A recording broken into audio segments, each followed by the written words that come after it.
तो दोस्तों आज हम फिर से आपके लिए लेकर आए देश और दुनिया की सभी ताजा बड़ी खबरें फटाफट एक एक कर विस्तार से आज आपको बताएंगे। तो वीडियो को अंत तक जरूर देखें दोस्तों। वीडियो बनाने में हमें काफी मेहनत लगी है, तो वीडियो को दिल से लाइक कर दीजिए। हाँ दोस्तों, पहली खबर आपको हम बताएंगे कि राष्ट्रगान के अपमान का मामला, ममता बनर्जी को मिली राहत, स्टेशन कोर्ट से सामान पर लगाई रोक।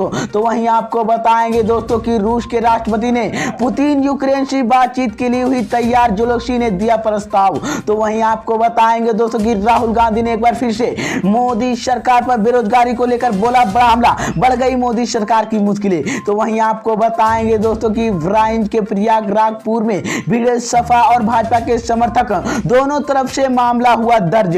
तो वहीं आपको बताएंगे दोस्तों कि डिंपल यादव ने सीएम योगी के कपड़े के रंग पर साधा निशाना, योगी सरकार की बड़ी मुश्किलें। तो वहीं आपको बताएंगे दोस्तों कि 4 चरणों की वोटिंग के बाद समुद्री ईरानी ने अमेठी में किया बड़ा दावा, जीत को लेकर कही बड़ी बात। तो दोस्तों सभी खबरों की जानकारी एक एक कर विस्तार से बताएंगे दोस्तों। इससे पहले कि एक छोटी सी रिक्वेस्ट करेंगे दोस्तों, क्योंकि यहाँ कोई गोदी मीडिया चैनल नहीं है, यहाँ पर सिर्फ और सिर्फ सच बताया जाता है, सच दिखाया जाता है। अगर आप भी निष्पक्ष पत्रकारिता का सपोर्ट करते हैं, अगर आपको भी लगता है कि देश में होने वाले तमाम चुनाव ईवीएम से ना होकर बैलेट पेपर से होना चाहिए, अगर आप भी इस तरह के मांग करते हैं, तो आप इस वीडियो को लाइक करके चैनल को सब्सक्राइब जरूर कर लीजिए और साथ में बेल आइकन भी प्रेस कर लीजिए और वीडियो को ज्यादा से ज्यादा शेयर कीजिए। इसी बीच पर दोस्तों अगली खबर की औरतों की मां आपको बताएंगे कि राष्ट्रगान के अपमान का मामला, ममता बनर्जी को मिली राहत, सेशन कोर्ट से सामान पर लगाई रोक। जी हां दोस्तों, आपको बता दें ये बड़ी खबर सामने निकल कर आई दोस्तों कि मुंबई सत्र न्यायालय की पश्चिम बंगाल की मुख्यमंत्री ममता बनर्जी के खिलाफ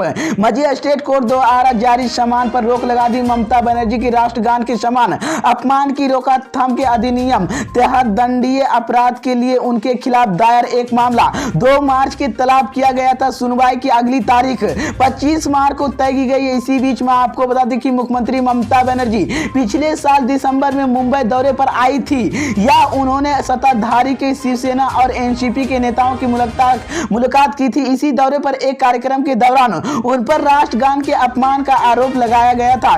इसी बीच में आपको बता दें 2 फरवरी को मुंबई के मजिस्ट्रेट के मजिस्ट्रेट अदालत के पश्चिम बंगाल के मुख्यमंत्री ममता बनर्जी को 2 मार्च की पोस्ट होने के लिए निर्देश। अदालत ने ममता बनर्जी की यह आदेश पिछले साल उनकी मुंबई यात्रा के दौरान राष्ट्रगान के कथित अपमान करने के खिलाफ दर्ज शिकायत को लेकर दिया गया था। इसी बीच में आपको बता दें कि इस शिकायत को मुंबई भाजपा के नेता विकेनंद गुप्ता ने दर्ज कराई गई थी।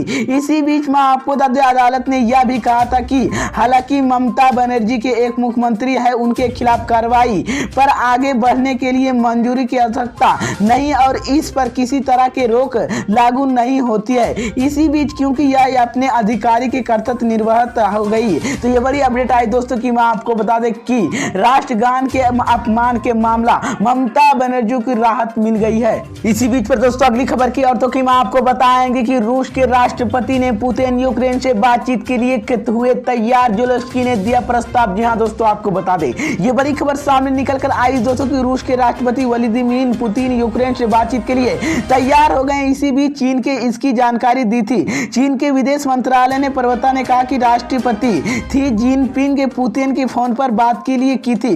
इसी बीच पुतिन ने कहा था कि वह यूक्रेन की हवाई केवल डायलॉग के लिए तैयार किए थे। इससे पहले यूक्रेन के राष्ट्रपति ज़ेलेंस्की ने पुतिन के बातचीत का प्रस्ताव भेजा था। उन्होंने कहा था कि आई बात करते हैं। इसी बीच में आपको इससे पहले रूस के विदेश मंत्री साई लवेरेक ने कहा था कि एक बार फिर से यूक्रेन की सेना सरेंडर कर दे तो हम बातचीत के लिए तैयार हैं। इसके साथ ही साथ उन्होंने कहा था कि रूस के यूक्रेन के अत्याचार से मुक्त करना चाहता है ताकि यूक्रेन के लोग अपना भविष्य निर्धारित कर सके। इसी बीच रूस की राजधानी के मॉस्को ने एक प्रेस कॉन्फ्रेंस के दौरान विदेश मंत्री से कहा था कि रूस ऐसी परिस्थितियों में मैं नहीं रह सकता।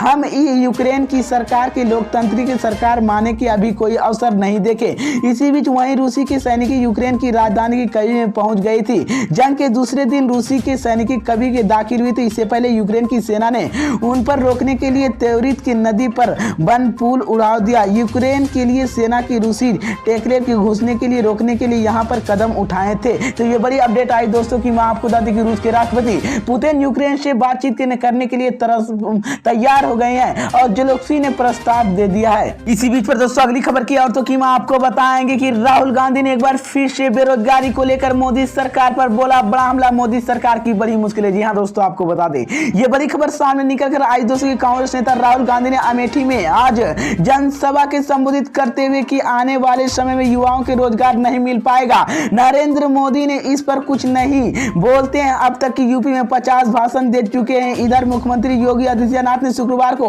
अयोध्या में राम जन्मभूमि के हनुमानगढ़ी के दर्शन किए और वहां पर इसी बीच में आपको कांग्रेस नेता राहुल गांधी ने अमेठी में जनसभा को संबोधित करते हुए प्रधानमंत्री नरेंद्र मोदी पर निशाना साधा। उन्होंने कहा कि नरेंद्र मोदी अब तक के यूपी में 50 से ज्यादा भाषण दे चुके हैं लेकिन बेरोजगारी को कुछ नहीं बोला है। 2014 में कहा था कि हर साल के करोड़ नौकरियों की दूंगा लेकिन मिली किसी को नहीं। इसी बीच में आपको बता दें कांग्रेस की महासचिव प्रियंका गांधी ने वाड्रा में राहुल गांधी अमेठी में चुनाव प्रचार कर रहे हैं। प्रियंका गांधी ने लोगों से समझदारी के वोट करने की अपील की है। इसी बीच मैं आपको बता दें तो ये बड़ी अपडेट आई दोस्तों की मैं आपको बता दें कि राहुल गांधी ने एक बार फिर से बेरोजगारी को लेकर मोदी सरकार पर बड़ा हमला बोला जिसके बाद मोदी सरकार की मुश्किलें बढ़ गई है। इसी बीच पर दोस्तों अगली खबर की और तो की मैं आपको बताएंगे कि बहराइच में प्रयागपुर में भिड़े सपा और भाजपा के समर्थक दोनों तरफ से मामला हुआ दर्ज। जी हां दोस्तों आपको बता दें ये बड़ी खबर सामने निकल कर आई दोस्तों की उत्तर प्रदेश के बहराइच जिले की प्रयागपुर में विधानसभा क्षेत्र के थाना विशेषगंज के गेंद्रा वलेनमीर गांव में भारतीय जनता पार्टी और समाजवादी पार्टी के समर्थक के बीच शुक्रवार की सुबह गाड़ी खड़ी करने के विवाद के भिड़ते हुए जिसमें से कई वाहन श्रीवास्तव हो गए। इसी बीच सपा के जिला अध्यक्ष राम हर वर्ष ने दावा किया था कि इस घटना में सपा के कोई समर्थक घायल हुए हैं। पुलिस ने घटना के बारे में जानकारी देते हुए कहा कि इन दोनों के पक्ष के एक दूसरे के खिलाफ मामला दर्ज कराया जाए और जांच के बाद मामला कार्रवाई की जाएगी। इसी बीच बहराइच के ऊपर पुलिस अधीक्षक नगर के ज्ञानदय ने बताया कि इसी बीच मैं आपको बता दें कि गांव में एक दल के लोगों के रास्ता में गाड़ी खड़ी करके चुनाव प्रचार कर रहे थे और इसी बीच दूसरे दल के कार्यकर्ताओं द्वारा रास्ता खाली करने की बात कहने की विवाद बढ़ गया था। इसी बीच फलस्वरूप के मतलब पक्षों के बीच इसी बीच में आपको बता दें कि एसपीसी ने बताया कि समाजवादी पार्टी और भाजपा के विधायक एवं उम्मीदवार सुभाष त्रिपाठी के पुत्र निशांत त्रिपाठी के सहित 3 नामजद और 1 दर्जन के अधिक अन्य के खिलाफ बीजेपी के पक्ष की ओर से पूर्व विधायक रहे सपा प्रत्याशी मुकेश श्रीवास्तव की भलाई बलेन श्रीवास्तव की सहित 2 नामजद के लिए 1 दर्जन अन्य खिलाफ गंभीर अपराध धर्मों की मामला दर्ज किया गया है। इसी बीच पर दोस्तों अगली खबर की और तो हम आपको बताएंगे कि डिंपल यादव ने सीएम योगी के कपड़े पर रंग के साधा निशाना। योगी सरकार की बड़ी मुश्किलें। जी हां दोस्तों आपको बता दें ये बड़ी खबर सामने निकल कर आई दोस्तों की यूपी विधानसभा चुनाव से पहली बार प्रचार के लिए उतरी सपा प्रमुख अखिलेश यादव की पत्नी डिंपल यादव ने सीधे सीएम योगी पर हमला किया है। उन्होंने योगी के कपड़े की रंग तुलने की लोहे की जंग कर दी। इसी बीच डिंपल यादव जय बच्चन के साथ सिराधु अपना दल कामयाबी नेता पल्लवी पटेल के लिए प्रचार करने पहुंची थी। इसी बीच विधानसभा चुनाव के प्रचार कपड़े के लिए टोपी के रंग को लेकर हमले होते हैं। पीएम मोदी और सीएम योगी पर सपा पर हमला करते हुए लाल टोपी के संविधान करने की खतरे के बात करते हैं। इसी बीच में आप उनके जवाब में अखिलेश यादव ने सीएम योगी पर हमला करते हुए कहते हैं कि एक रंग वाले जंग जनता रंग बिगाड़ने की कपड़े पहनने वाली चुनेगी। इसी बीच इन सभी के आगे बढ़ते हुए डिंपल यादव ने सीएम योगी पर हमला करते हुए जनता के पूछ लिया गया कि लोहे की जंग लगता है तो उसके रंग क्या होता है। इसी बीच में आप डिंपल यादव ने कहा कि जो लोग एक दूसरे के आरोप लगाते थे पहले अपने गिरेबान की झोंक चुके हैं और लोग ऐसे सरकार बनाने जा रहे हैं जो महिलाओं की सुरक्षा पर काम करेगी। डिंपल यादव ने हाथरस और उन्हीं की घटना की जिक्र करते हुए महिलाओं की सुरक्षा के मामले में पूर्व सपा की सरकार योगी सरकार की बेहतर बताया है। इसी बीच पर दोस्तों अगली खबर की और तो की मैं आपको बताएंगे कि 4 चरणों की वोटिंग के बाद स्मृति ईरानी ने अमेठी में किया बड़ा दावा। जीत को लेकर कही बड़ी बात। जी हां दोस्तों आपको बता दें ये बड़ी खबर सामने निकल कर आई दोस्तों की केंद्रीय मंत्री और अमेठी में बीजेपी सांसद स्मृति ईरानी ने पिछले कुछ दिनों अमेठी में जमी हुई और लगातार बीजेपी के पक्ष में वोट की अपील कर रही है। स्मृति ईरानी ने शुक्रवार को यह कहा एक जनसभा के संबोधित किया। इसी दौरान उन्होंने लोगों से बीजेपी के लिए वोट डालने की अपील की और वादा किया कि बीजेपी की सरकार बनने के बाद मेधावी छात्रों को फ्री स्कूटी दी जाएगी। इसके साथ ही साथ उन्होंने यूपी के दोबारा सरकार बनने की लेकर बड़ा दावा किया है। इसी बीच स्मृति ईरानी ने आज अमेठी की एक रैली की और बीजेपी उम्मीदवार मकेश्वर शरण सिंह के समर्थन के वोट करने की अपील की। इसी दौरान उन्होंने दावा किया कि प्रदेश में बीजेपी की एक बार फिर से सरकार बनने जा रहा है। यही नहीं उन्हें मेधावी छात्रों की फ्री स्कूटी देने की बात कही है।